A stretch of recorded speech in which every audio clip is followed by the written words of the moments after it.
Okay, today I'm going to be talking about different weed whacker lines. I've got a selection here of the different ones I use.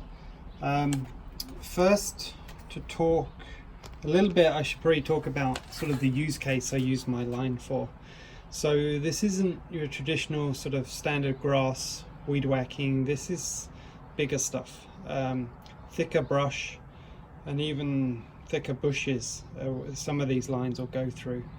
So starting out with kind of the weakest, if you like, the more likely to break, is something like this. This is a gatorline. I actually really like the gatorline brand. I'll explain why as we go through the different lines, but this is a super narrow super narrow diameter, 0.065.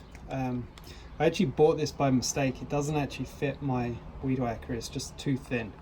So that's probably something you would use for a household garden on a smaller weed whacker. But this is a thicker version of that, 0.105.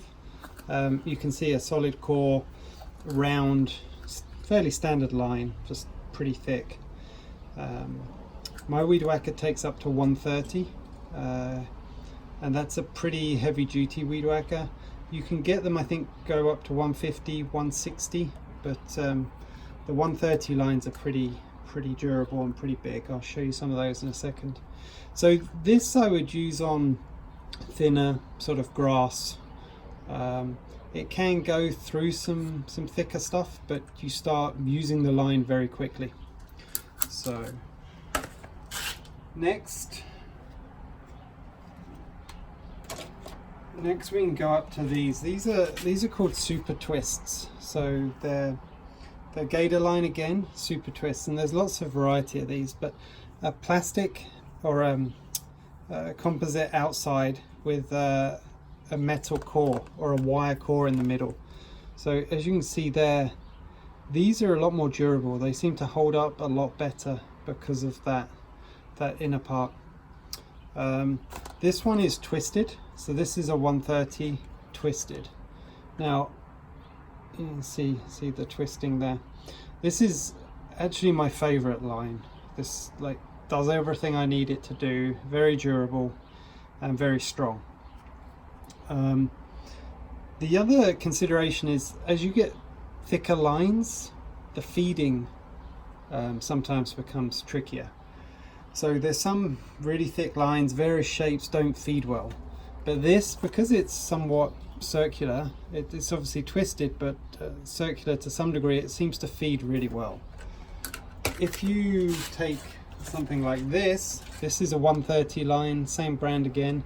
This is square. So this is good. It's a powerful line, and I actually really like this because the square edges on it do sort of help make it knock out whatever you put in front of it. But quite often feeding the line is a problem, and it gets stuck in the head, and you have to stop and untangle it and reset everything. So a good strong line, but feeding is a problem on that. Then there's this version. This is an older one I haven't used too much, but this is 130, same design but round.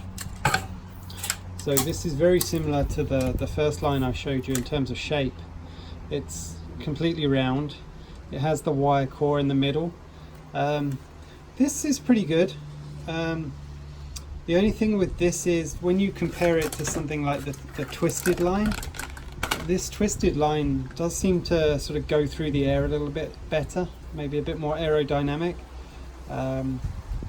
So if you ask me to make a call between these two, I'd take the twisted line.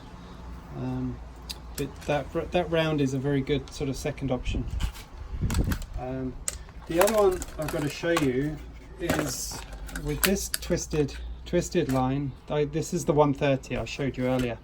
I did also try a slightly smaller version of that same line, the 118. 118. And if you put them side by side, it's so hard to tell the difference. This is very slightly thinner, so it may travel a bit quicker, but difference is marginal. So actually, you can see I bought the smaller packets to try these out, but I've bought a big spindle of this one just because bigger is better in that case. So that's all the different lines. I'll maybe do a video of showing how good they are when you're actually knocking some brush down. The other point to mention is you can obviously get these in different size. You can get these smaller packets which are sold in length. Sometimes they're sold in weights, like a pound. These bigger ones, you can get these sort of 3-pound bundles or 5-pound bundles. They also list the length in there as well. So that's a quick overview on some of the different lines I use.